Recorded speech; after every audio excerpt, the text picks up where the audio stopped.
Hay historias que, una vez las escuchas, te cambian un poco la forma de ver el mundo. Y la de hoy es sin duda una de ellas. Una historia extraída directamente de las investigaciones del increíble científico Jacobo Grinberg sobre los chamanes de México. Y ojo, que esto no es una metáfora, es el punto de partida de uno de los casos más alucinantes que Grinberg llegó a documentar. Es la historia de un campesino, Don Lucio, un granicero o chamán del tiempo, un hombre que no operaba sobre el cuerpo humano, sino sobre el tejido mismo del cielo. A ver, en el universo de los grandes chamanes mexicanos que estudió Grinberg, hay nombres que resuenan con mucha fuerza. Pero hay uno cuyo poder era tan elemental, tan inmenso, que su historia casi parece una leyenda perdida en el tiempo. Claro, muchísima gente ha oído hablar de Pachita, aquella mujer que hacía operaciones milagrosas con un simple cuchillo de monte. Su dominio era la materia, el cuerpo. Pero pocos, muy pocos, recuerdan a Don Lucio. Su dominio era la materia del cielo. Él no sanaba a personas, protegía cosechas enteras moviendo granizadas de sitio o desviando tormentas. Casi nada. Entonces, la pregunta es obvia. ¿Cómo alguien consigue un poder tan increíble? Bueno, pues la historia de Don Lucio no empieza con un aprendizaje o con un maestro. Empieza con una muerte, con un encuentro brutal, cara a cara, con la fuerza más pura de la naturaleza. Mientras su cuerpo yacía ahí, inerte, Don Lucio le contó a Grinberg que su espíritu se fue de viaje. Un viaje increíble que duró 3 años. En ese tiempo fue instruido por unos seres a los que llamaba los trabajadores del tiempo, unas entidades que según él mantienen el equilibrio atmosférico del planeta.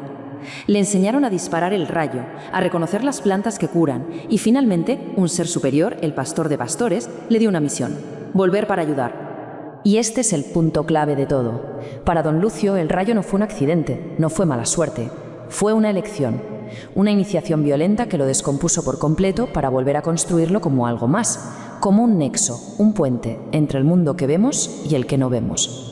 Después de su regreso, claro, Don Lucio ya no era el mismo campesino, ahora poseía unas habilidades que desafiaban toda lógica, y fueron esas habilidades las que fascinaron al científico Jacobo Grinberg, que se dedicó en cuerpo y alma a documentarlas.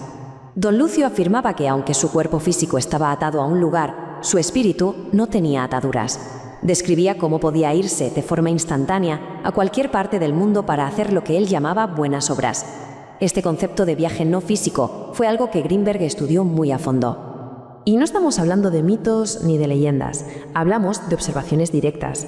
Grinberg cuenta cómo Don Lucio le describía las nubes como si fueran rebaños y los rayos como herramientas que podía dirigir a voluntad. De hecho, llegó a decirle a un visitante: «Mandas el rayo así», mientras hacía un simple gesto con las manos. Y aquí es donde su poder alcanza una dimensión casi inconcebible. Ya no era solo controlar el clima, es que afirmaba que podía interactuar con las fuerzas primordiales que lo gobiernan, esos trabajadores del tiempo. Para él, el tiempo no era solo algo que pasaba, no, era un lugar, un espacio que se podía habitar. A ver, ante fenómenos así, la mayoría de nosotros vería magia o un milagro. Pero Jacobo Grinberg era un científico. Su objetivo no era solo creer, era entender. Y se propuso construir un puente, una teoría, para explicar lo que parecía imposible. Esta era la pregunta que lo movía todo. Para Grinberg, las habilidades de chamanes como Don Lucio no eran sobrenaturales, respondían a leyes de la física y de la conciencia que la ciencia moderna simplemente todavía no había comprendido. Una ciencia olvidada. Bueno, vamos a intentar desgranar esto. La teoría sintérgica de Grinberg propone algo radical, que la realidad que vemos no es algo que está simplemente ahí fuera. Es más bien una especie de holograma, creado por la interacción entre el campo de energía de nuestro cerebro y la red de energía del universo.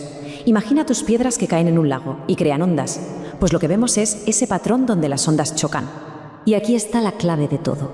Según Grinberg, nuestra conciencia es como una linterna que puede enfocar su luz en cualquier punto de ese holograma. Él lo llamó el factor de direccionalidad. Un chamán como Don Lucio, con un dominio absoluto de este factor, podría en teoría enfocar su conciencia para influir en una tormenta o para viajar en espíritu a otro lugar del holograma. Esto nos lleva a la conclusión más potente de Grinberg. Si su teoría era correcta, entonces Don Lucio no era una anomalía, no era un ser único. Era la prueba de un potencial que está latente en cada ser humano. Es la pregunta que la historia de Don Lucio nos obliga a hacernos. Si la conciencia puede interactuar con la realidad a ese nivel tan profundo, ¿cuáles son los verdaderos límites de nuestro propio potencial? La implicación de esto es asombrosa. Para Greenberg, estos poderes no eran un don divino exclusivo para unos pocos elegidos, no. Eran una capacidad inherente a la estructura misma de la conciencia humana, una especie de ciencia del espíritu que nuestra civilización sencillamente ha olvidado cómo practicar. Pero como muchas de las historias que rodean a Jacobo Greenberg, la de Don Lucio no tiene un final claro. El misterio que abrió sigue resonando, y mucho, a día de hoy. A diferencia de otros linajes chamánicos, el conocimiento tan específico de los graniceros, el que representaba a Don Lucio, parece que se perdió. El propio Greenberg menciona en sus libros que con 71 años Don Lucio todavía no había encontrado un heredero capaz de continuar con su labor. Y así, la historia de Don Lucio se disuelve en el mito. Se convierte en una de esas leyendas que se cuentan en voz baja. Un recordatorio de que existió un mundo donde los límites entre la mente y la materia eran mucho más flexibles. Y esta idea, el corazón del trabajo de Greenberg, es el legado final. Nos deja con una pregunta que inquieta. La historia de Don Lucio sugiere que el chamán no es quien ve un mundo diferente, sino quien recuerda que la mente es la que crea el mundo. Y si eso es cierto, la pregunta ya no es si podemos mover tormentas, sino qué tormentas, internas y externas, elegimos crear cada día. Si te ha gustado esta inmersión, no te pierdas la próxima. Suscríbete, activa la campana y comparte este mensaje. Tu apoyo impulsa Conciencia Cósmica